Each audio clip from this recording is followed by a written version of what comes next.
What's up, everyone? Welcome to Ring the Bell. My name is Joey, but today you can call me Daddy Spice. And joining me is, as always, the interdimensional Shiro, Moxie Molly, and I don't know what else to say except it was a great American bash, and we are so happy we are here for it to review it for you.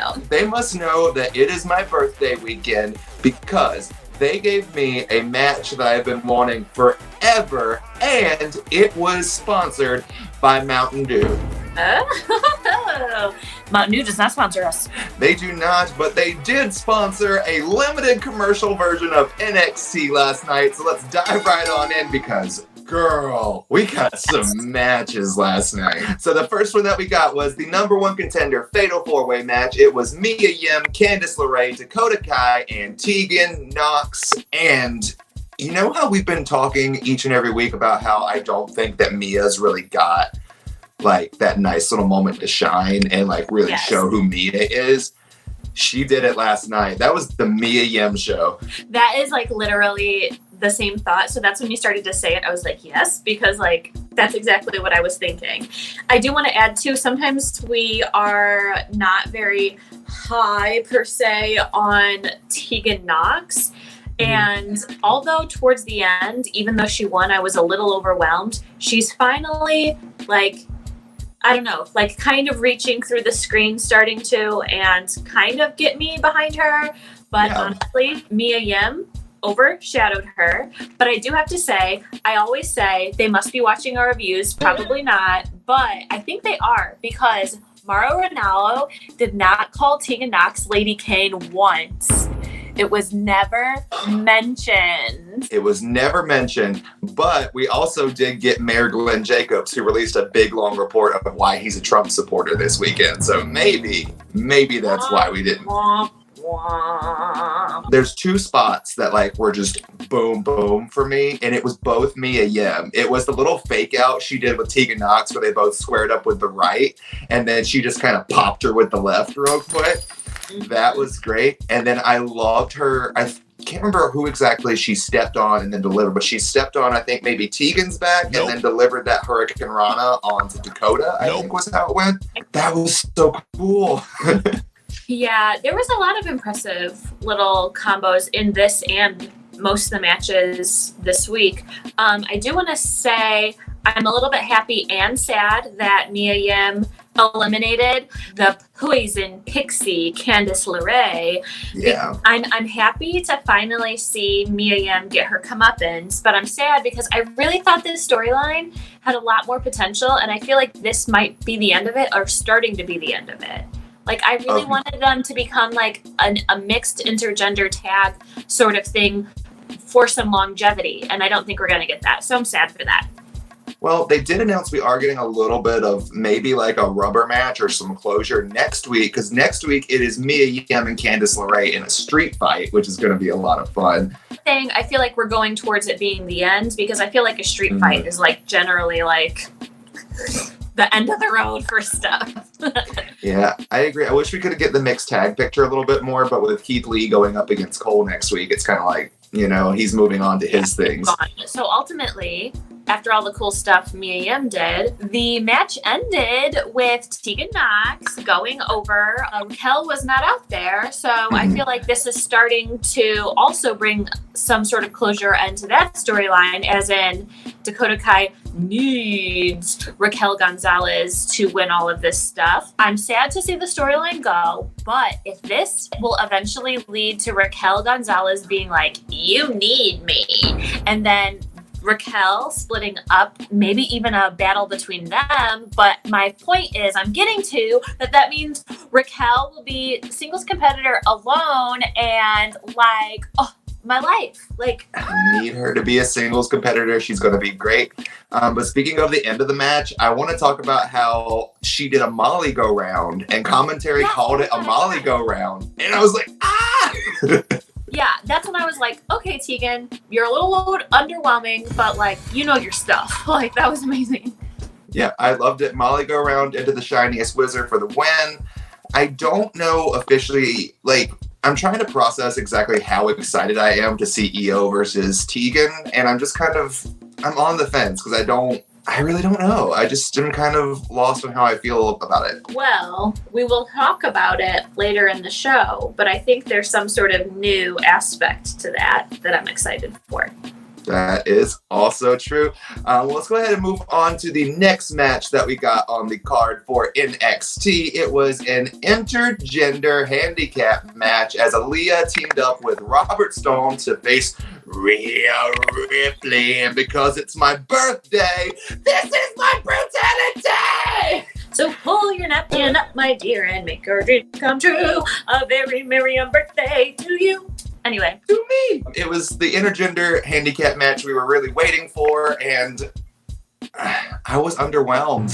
I was really underwhelmed. I feel like last week it wasn't advertised as a handicap match. It was advertised as an intergender match, so I was like very happy. I think it was a bit of a discredit to intergender wrestling. I do feel that we finally got to see that Robert Stone doesn't have to just be this serious sort of manager. It showed that he is very comical and can do very comical things. I loved the look they gave him. I mean, as soon as I saw the way he was dressed, I was like, okay, this isn't going to be like an all-out brawl like we were expecting. This is going to be something very like spotty and comedic. It honestly took me back a little bit, even though he's not a manager, to Michael Cole when he did a couple matches in like a singlet that like had his initials on it and stuff. And those were all comedic matches as well. So it gave me those vibes. I'm sad because he can do a lot more than what they let him, show. But I will say, we always knew Aliyah was great, but like she made this match. Like in some ways, I was fangirling her much more than Rhea Ripley because it was stuff we've already seen from Rhea Ripley. She's a powerhouse. She's strong. She's amazing. She can lift up she can catch a person and throw them. She can suplex two people at once. So cool. But I think Aliyah gave us lots of personality, lots of moveset, lots of stuff we haven't seen before.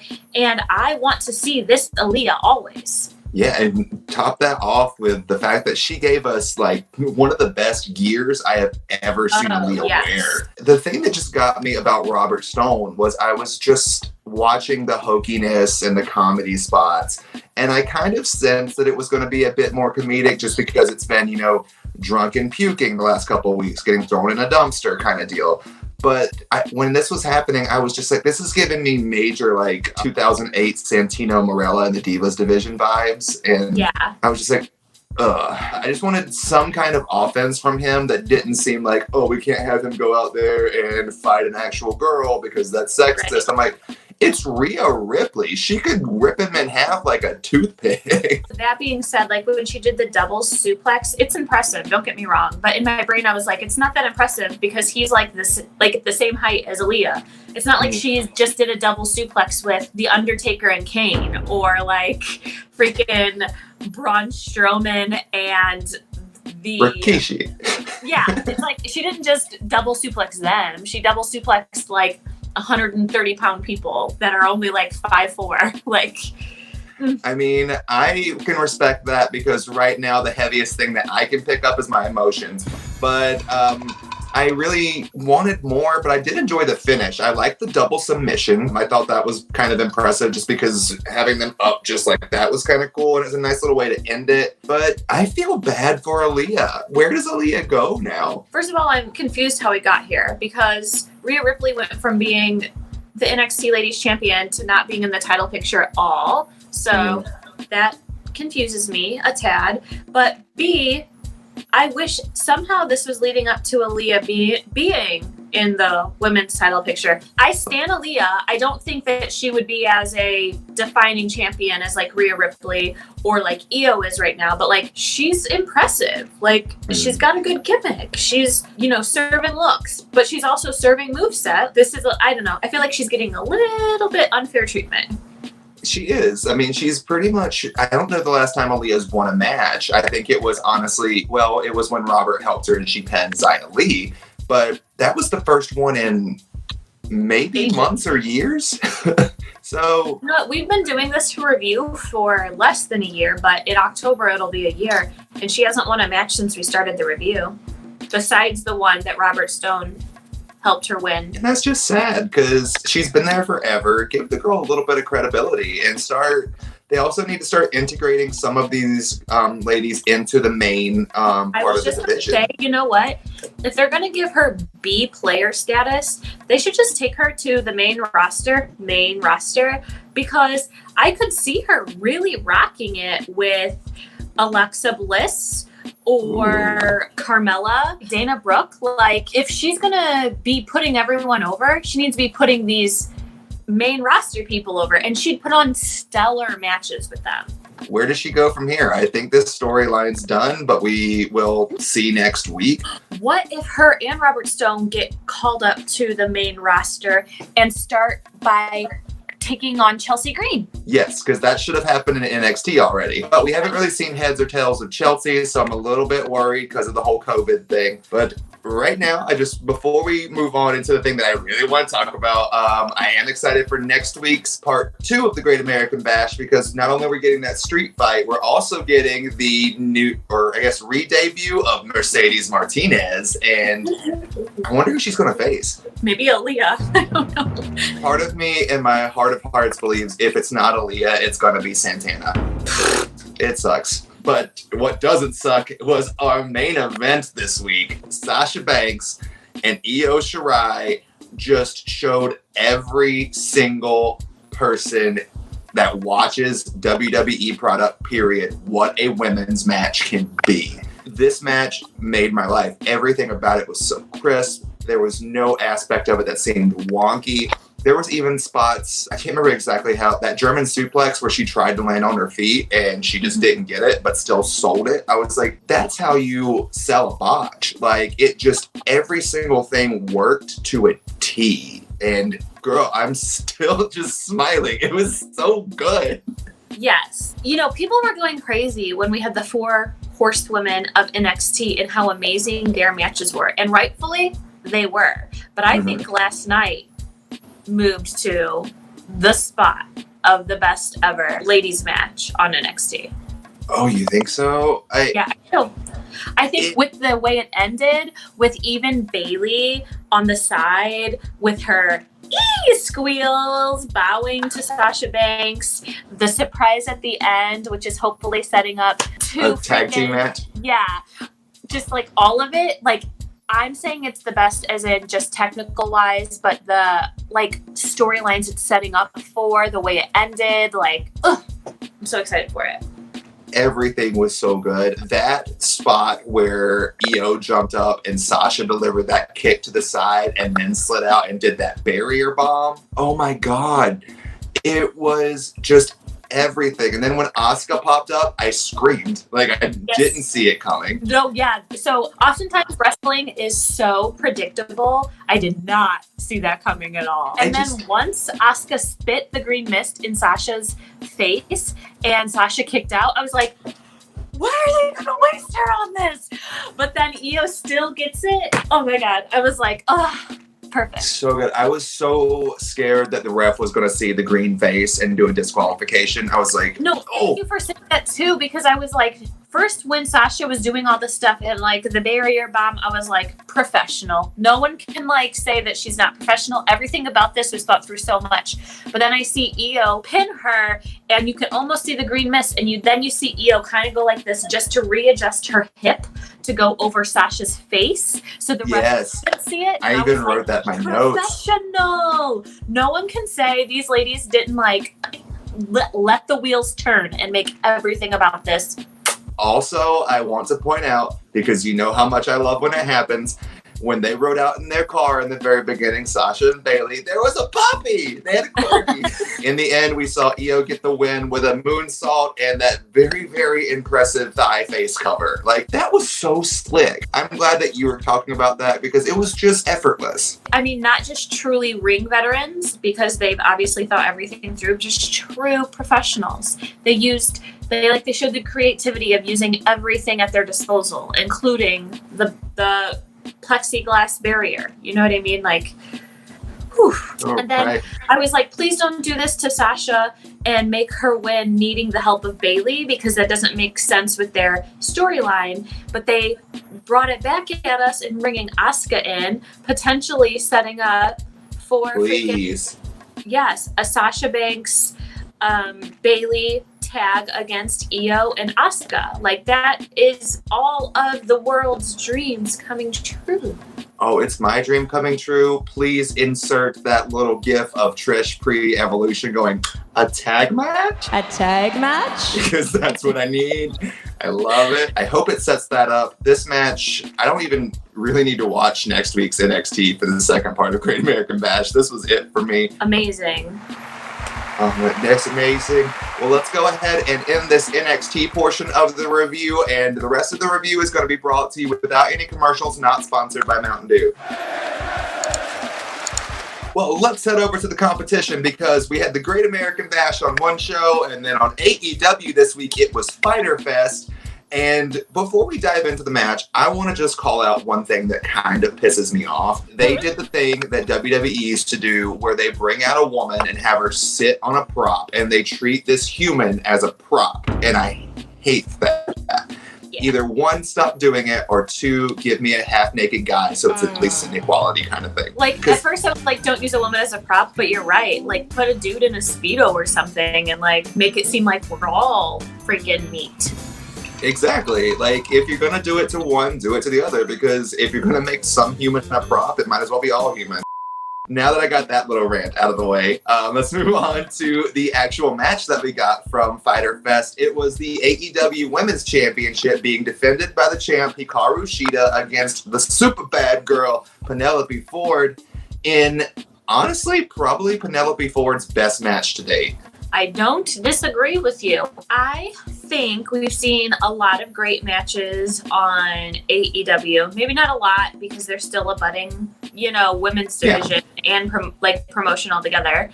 But I would say this is in like the top 3 to 5, although it's not the number 1 most favorite. Unfortunately, if Britt Baker was not injured, I think Britt would have made this match just a tad more entertaining.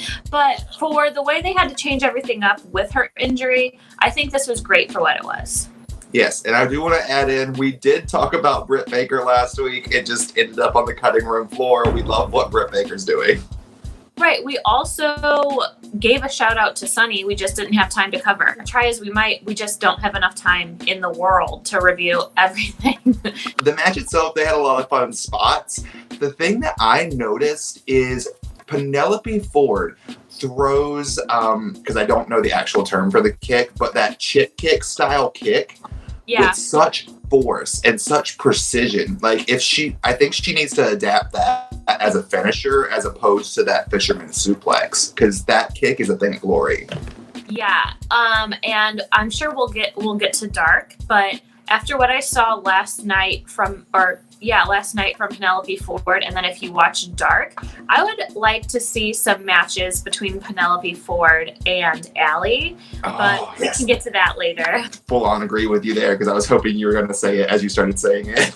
Yeah, I will say about this match, I have seen Hikaru Shida have better ring chemistry with other competitors. I just think Hikaru Shida and Penelope Ford obviously are two different sorts of wrestlers, but the match was good. It was Fyter Fest, like, worthy. Yeah, it was very worthy. It just was one of those matches where I was like, I think it's because I watched NXT first, and I was coming down off that high of Io and Sasha, and then I watched Penelope and Hikaru, and I was like, this is great. It's definitely better than, I don't know if it beat the Fatal 4-Way for me from NXT, but it was definitely better than the Rhea Aliyah match that we got. So, I mean, it's a good match. As is the history of our review on this channel, NXT always most of the time gives us a little bit more, so it's hard to compare the two.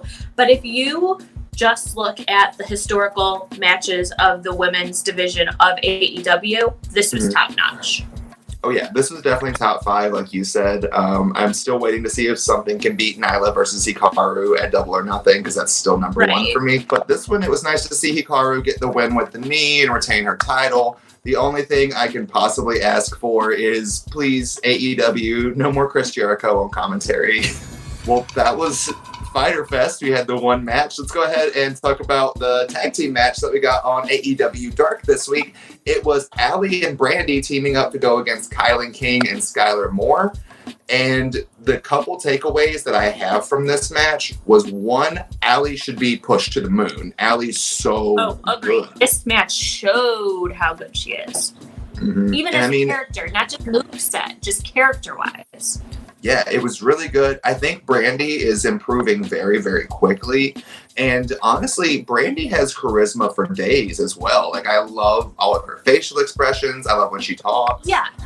You know what I was going to say? It was very strange to me. As I was watching it, I started to think about, like, I think she had the same sorts of charisma during Nightmare Collective, but I think she, like, wasn't able to get to the character she wanted with that, because just...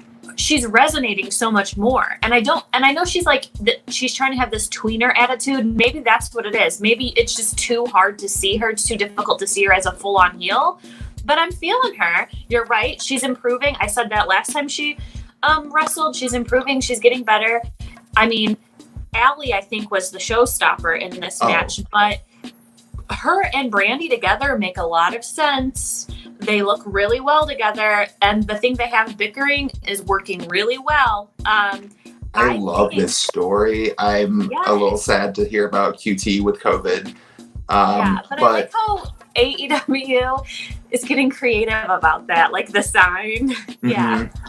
And just acknowledging it, because we all know it exists. I hate how WWE is really trying to like hide it and brush it under the bed.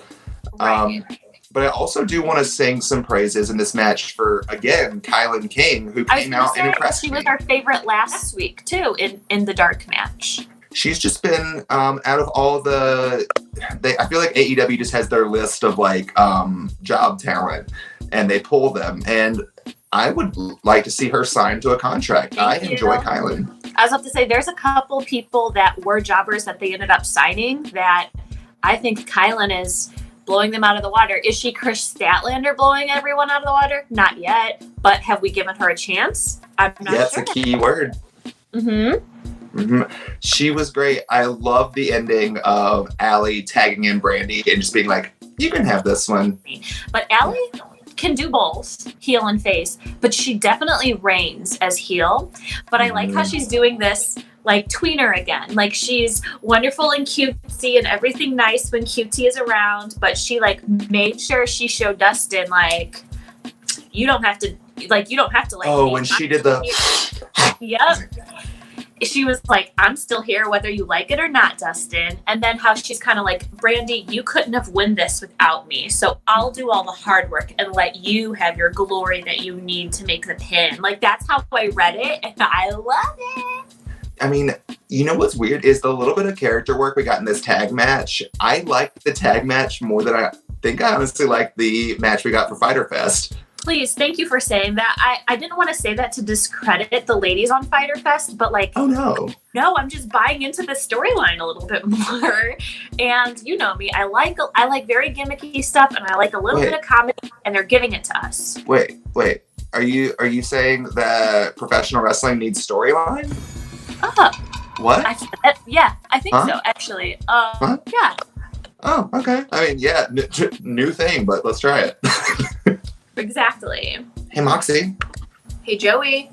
What is your boom blast moment of the week? Sponsored by Mountain Dew. Not officially sponsored by Mountain Dew. Actually, I'm gonna give it to Ms. Aliyah for that of Rhea Ripley. I know exactly what you're talking about, and I love the description. I don't even know what to call it after that. Right. And I mean, yeah, it was cool when she tried to do it again and Rhea caught it, but that was predictable. But just the fact that, like, Aliyah pulled that out of nowhere, like, what? Because we've seen her do just a scissors headlock takeover, but this was like a tilt-a-whirl, sort of, keeps going, and then she got there. And I thought she was going to turn it into like AJ Lee's thing, but she didn't. So like, oh yeah. I mean, you know what? Give freaking Aliyah the Black Widow. Someone needs to pull that out. But my Boom Blast moment of the week is going to the entire finale of Io versus Sasha, which everything was just so good between Asuka and that little hip cover. Just, Hey, Moxie. Hey, Joey. Where can people find you? You can find me all over social media, Joey_Mayberry, TikTok, Instagram, Facebook, Twitter, and also I have a YouTube channel. Check out my show Tops and Bottoms every Sunday. You can find me across all social media platforms at that's THEE, Moxie Molly. And if you like what you see, please literally ring the bell, click below, subscribe so you can get updates on all of our latest content, interviews, reviews, Joey mocking me, etc. And please don't forget we have a Patreon and a Teespring if you'd like to support us. Oh, I'm not mocking you. If you want to call me Moxie Molly. I'll leave now. All right. All right. Well, guys, thank you so much. We will be back for AEW and NXT review next week. Until then, love each other and stay safe. Bye-bye.